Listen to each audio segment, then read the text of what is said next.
Sectors को, किसको पढ़े थे? सेक्टर्स। अर्थव्यवस्था के जो क्षेत्र हैं या क्षेत्रफ जिसको कहते हैं, उसको 3 कंडीशन के हिसाब से बांट सकते हैं। एक है उसके नेचर के हिसाब से, स्वरूप के हिसाब से, दूसरा शर्त के हिसाब से, और तीसरा स्वामित्व के आधार पर। किसी भी अर्थव्यवस्था के क्षेत्र को बांटेंगे तो 3 प्रकार से बांट सकते हैं। स्वरूप के आधार पर कल हम चर्चा कर लिए थे कि प्राथमिक, द्वितीयक और तृतीयक, प्राइमरी, सेकेंडरी और ट्रेशियरी।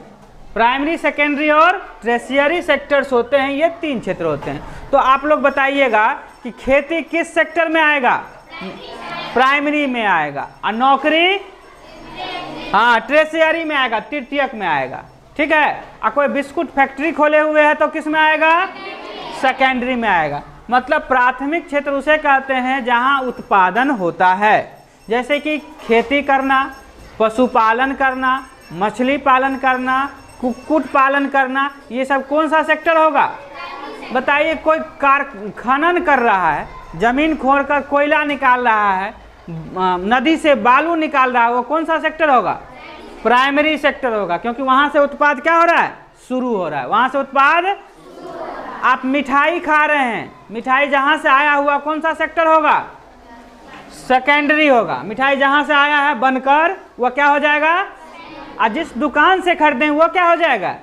तृतीयक हो जाएगा। जिस दुकान से खरीदें वो क्या हो गया?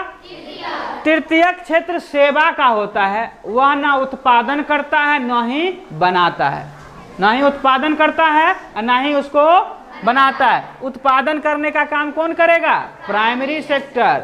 और उसमें उत्पादित वस्तुओं पर बनाने का काम जो है, विनिर्माण का काम कौन करेगा? द्वितीय। और उसको बेचने का काम कौन करेगा?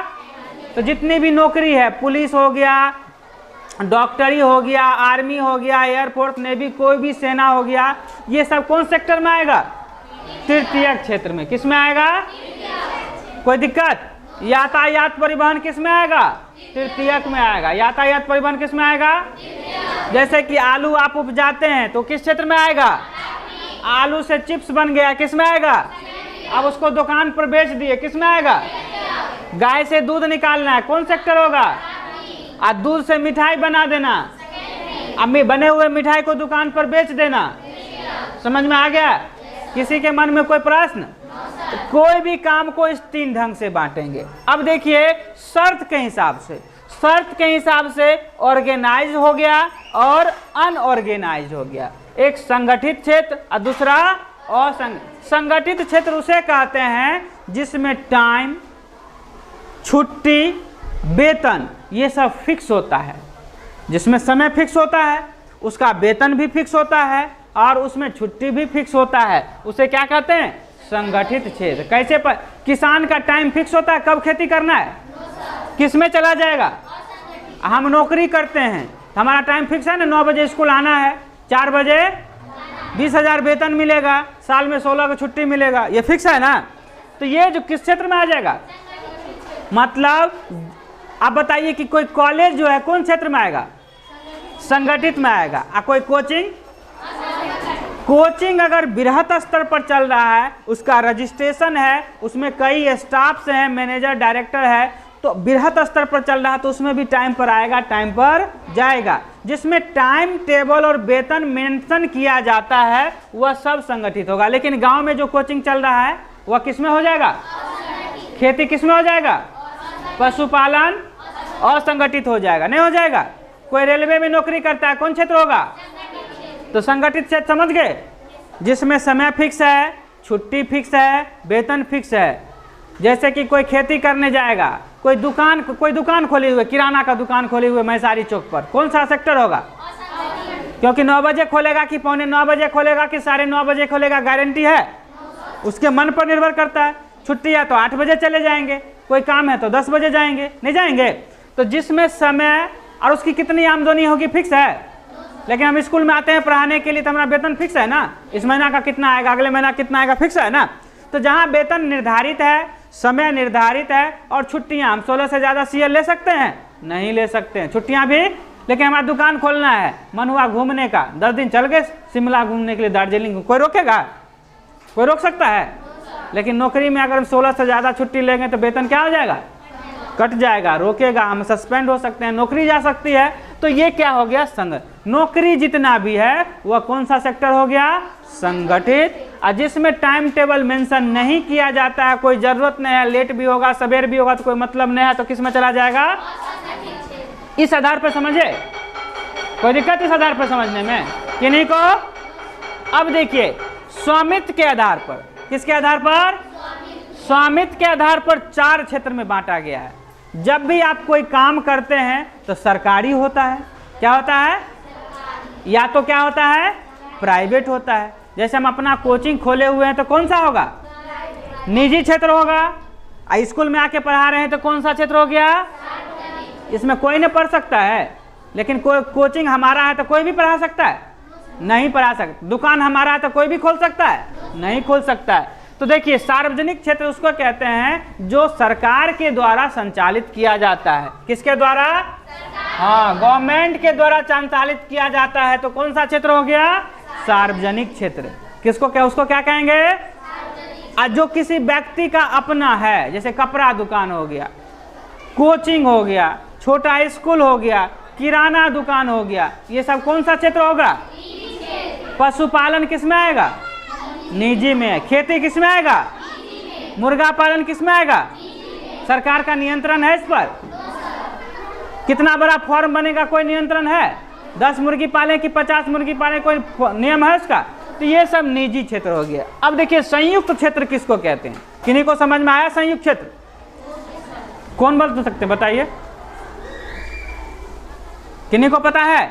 संयुक्त क्षेत्र उसे कहते हैं जिसमें सरकार भी भागीदार होता है और आदमी। जैसे कि अभी मेट्रो ट्रेन सरकार भी चला रही है, सहयोग है, और उसमें आदमी भी इन्वॉल्व है, नहीं इन्वॉल्व है? जैसे बिजली अपने यहाँ बहुत जगह बिक गया है, सरकारी इन्वॉल्व। तो ऐसा क्षेत्र जिसमें सरकार भी सहयोग कर रहा है और आदमी भी सहयोग कर रहा है, उसको क्या कहते हैं?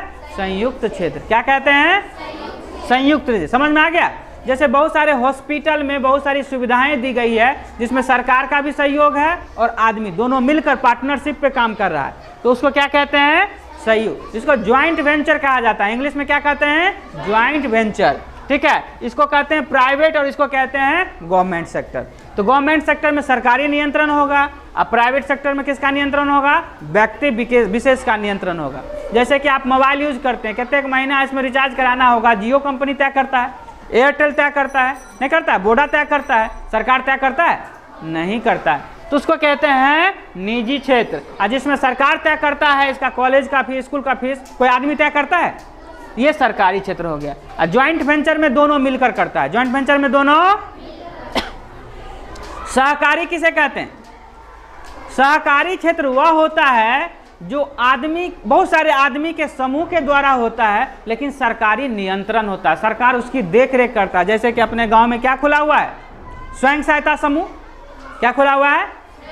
स्वयं सहायता समूह में सब आदमी अपना पैसा वगैरह जमा करता है, नहीं करता है? लेकिन किसके नियंत्रण में हो रहा है? सरकार के नियंत्रण में हो रहा है। उसको क्या कहते हैं? दूध सेंटर। सब आदमी दूध पहुंचाते हैं ना, लेकिन उससे लोन भी निकलता है, नहीं निकलता है? बोनस भी मिलता है। सरकार का नियंत्रण है, देखरेख सरकार करती है, लेकिन सब आदमी का सहयोग होता है, सबको फायदा मिलता है। आप आंगनबाड़ी वगैरह, ये जीविका वाला जितना भी समूह है, उसमें आप पैसा जमा करते हैं तो आपको ब्याज का भी लाभ मिलता है। कोई अगर लोन लेता है तो ब्याज का आपको लाभ मिलेगा, सबको लाभ मिलेगा, किसी एक को मिलेगा ऐसी बात नहीं है। तो उसका कहते हैं सहकारी। तो तीनों तरह से समझने में किसी को कोई डाउट? देखिए, एग्जाम में ज़्यादा इससे पूछा जाता है, ये सब थोड़ा बड़े लोगों के लिए होता है। आप लोग को पढ़ाना इसलिए इसको शुरू किए, थोड़ा थोड़ा बताना। नौकरी करके क्या करिएगा? नौकरी करके क्या करिएगा? पैसा कमाइएगा। बिजनेस करके क्या करिएगा? तो पैसा कैसे कमाएंगे उसका प्रबंधन अगर थोड़ा थोड़ा सीख लेते हैं तो नौकरी करते समय आपको अच्छा होगा, मतलब अच्छे से मैनेज कर पाइएगा। अभी जिसको जो ध्यान नहीं दीजिएगा तो यही चीज़ आपको पढ़ना पड़ेगा। कब? जब आप व्यवसाय करते हैं। अगर अभी से थोड़ा थोड़ा पढ़ लेते हैं, जैसे कि आप खेलते हैं तो खेलने में जब आप जीतना चाहते हैं तो खेलने से पहले उस खेल का नियम आप पता कर लेते हैं ना। आपको क्रिकेट खेलना है, कैसे आउट होता है ये पते नहीं, या खेलना शुरू करेंगे तो जीत जाएंगे। तो कोई भी खेल खेलने से पहले उसके हमको नियम को जानना जरूरी होता है, तभी हम जीत सकते हैं। उसी प्रकार जब हमको पैसा कमाना है तो पैसा कमाना और बचाने का नियम सीख लेंगे तब न बचा सकते हैं या कमा सकते हैं। तो अर्थशास्त्र हमें उसी का ज्ञान देता है कि पैसे का कैसे प्रबंधन किया जाए, कैसे कमाया जाए और कैसे उसको व्यवसाय में लगाया जाए, चाहे वह व्यवसाय करते हैं या नौकरी करते हैं। देखिएगा कुछ लोग नौकरी करता है कुछ नहीं रहता, कुछ लोग नौकरी करके बहुत सारा चीज़ कर लेता है। वह पैसे का कैसे मैनेजमेंट करता है, इसी में आपको सीखना है। तो थोड़ा थोड़ा अगर अभी से आप सीख लेते हैं तो आगे बहुत काम आएगा। तीनों समझने में कोई दिक्कत की नहीं को लिख लीजिए पहले, तब सभी पॉइंट को हम लिखा देंगे।